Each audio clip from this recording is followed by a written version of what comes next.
गिबि गिबियावनो आंनि एसपि बड' निउस चेनेलनि जानानै आंनि गोसो गोरबोनि अननाय आरो सिबिनायखौ नोंथांनो फिन जासिहरफिननानै दिनैनि रादाबखौ फरायनो आं आखायाव लाबाय।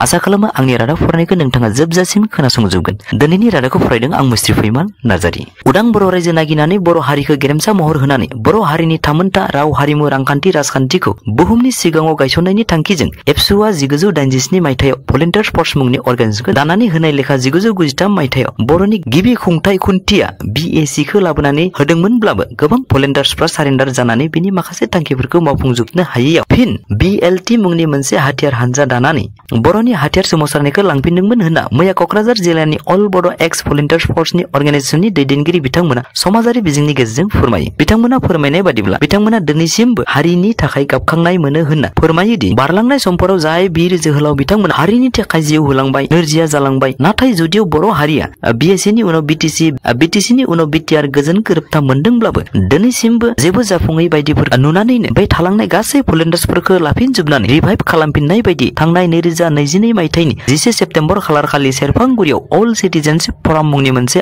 आफादखौ दानानै लायो होननाबो खौरां बिजोंनि गेजेरजों बिथांमोना रोखा खालामना होयो। लोगोसे बिथांमोना बे आफादखौ फुल फ्लेजेड खालामनायनि थांखियै सराइबिलनि जामदुवाराव जेराव बर' हारिनि गिबि आइजोफोरनि मादाव मुंख्लं गायदे हेलेना मुंख्लं कम्पानि फोथारावनो साननैनि हाबाफारिजों 26-27 नभेम्बर खालारखालि गाजा गोमजायै खुंफुंनो थाखाय टिम थाम खालामनायजों लोगोसे गासैखौबो लैहोर लैहोर बाहागो लाहैनो थाखाय बिथांमोना खौरां बिजोंनि गेजेरजों खावलायहरो। आरो बे हाबाफारिनि गेजेरजों बिथांमोना जोहोलाव मुंख्लंफोरनि मुंख्लं खाम्फाखौ जेरैबायदि मान सन्मान होयो थिग बेबायदिनो बिथांमोननि सानस्रिखौबो फोथांना लाखिनो थाखाय खामानि मावलांगोन होनना थारै दिनैनि खालाराव बुहुमनि मादाव बबे हारि आरो बबे हादोरा गोजोनखौ सेलेब्रेट खालामनो मोनदों होनना बुङोब्ला बर' हारिनि अनगा गुबुन मोनसे हारिखौ नागिरनानै मोनगोना एसेबां गोरलै जानाय नङा होनना आं सानो। मानोना गोजोनखौ सोरबा हारसिङै गोजोन मोननाया आलादा बाथ्रा, नाथाय लाख लाख सुबुंनि बायदि बायदि हारि माहारिजों बुंफबनानै थानाय दिनैनि बिटिआरआव सोरबा टेट फोरोंगिरिफोरनि दावराव, अंगनबादिफोरनि दरमा बांहोनायनि दावराव, गुदि फरायसालिफोरनि मोनफा मोनफा जोबलांनायनि दावराव, हाग्रा बिफानफ्रा लासै लासै जोबलांनायखौ एबसुआ आसाम सरकारनि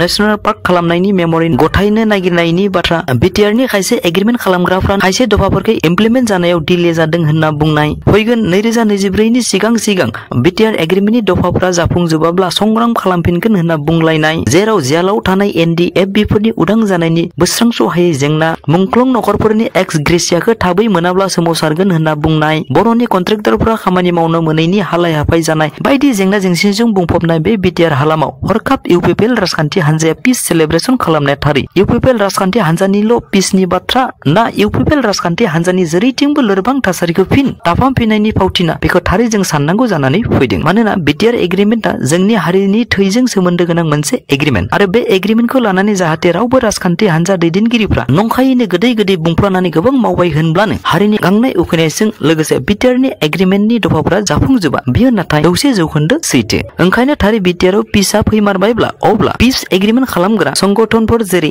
एबसु, NDFBP, NDFBR आरो NDFBS जों लोगोसे UBPO गासैबो जुथायै खौसे गोजोन सेलेब्रेट फालिनाय मोनब्लासो बांसिन ओंथि गोनां फालिथाय जागौमोन होनना आं आंनि एसपि बड' निउस चेनेलनि गेजेरजों फोरमायो। दिनै जुदि सुबुं माहारिया टेक्न'लजिनि मुगायाव अख्राङाव थांनानै गावनि देरहानाय फिरफिलाखौ बिरहोनो हादोंब्लाबो नाथाय जोंनि ट्राइबेल हारिफोरनि गेजेराव गोबां बिबांनि सुबुङानो खोमसि फोथायनायखौ नागारनानै, जायनि थाखाय सम सम बेनि बुलि जानानै जेबो फोथायजाथाव जाहोन गैयाब्लाबो अना खाना बुथार जानाय जाथाया जेबो गेदेर बाथ्रा नङै बायदि मैया गसाइगाव जिल्लानि तुलसिबिल थानानि सहपुर गामियाव 60 बोसोर बैसोनि मसिला मुर्मु बिथांखौ नायगार दायनि होननानै 2 नं बरपुर कुमारी गामिनि लक्षण टुडुआ थांनाय लोखि फुजानि सिगाङावनो बुथारदोंमोन होनना गावनो सिमान लानाय बाथ्राया सोराङाव फैयो। सुलुङाव फोरमायनाय बादिब्ला लक्षण टुडुआ बे बुरिया सम सम मानसिफोरखौ दायनि खालामनानै बुथारदोंमोन होनना रायजो राजाफोरनो रोखा रावजों फोरमायो। आथिखालाव बिथांखौ रायजो राजाफ्रा हमनानै मोसौ बायदि दंफाङाव खानानै साखाथियाव थानाय तुलसिबिल थानायाव गथायनानै होयो होननाबो सुलुङाव फोरमायो। आरो खायसे बर' आइजो आरो बर' सेंग्राफोरनिफ्राय गोबां सोलोंनो गोनां जोंहा दंमारो जानांगौ।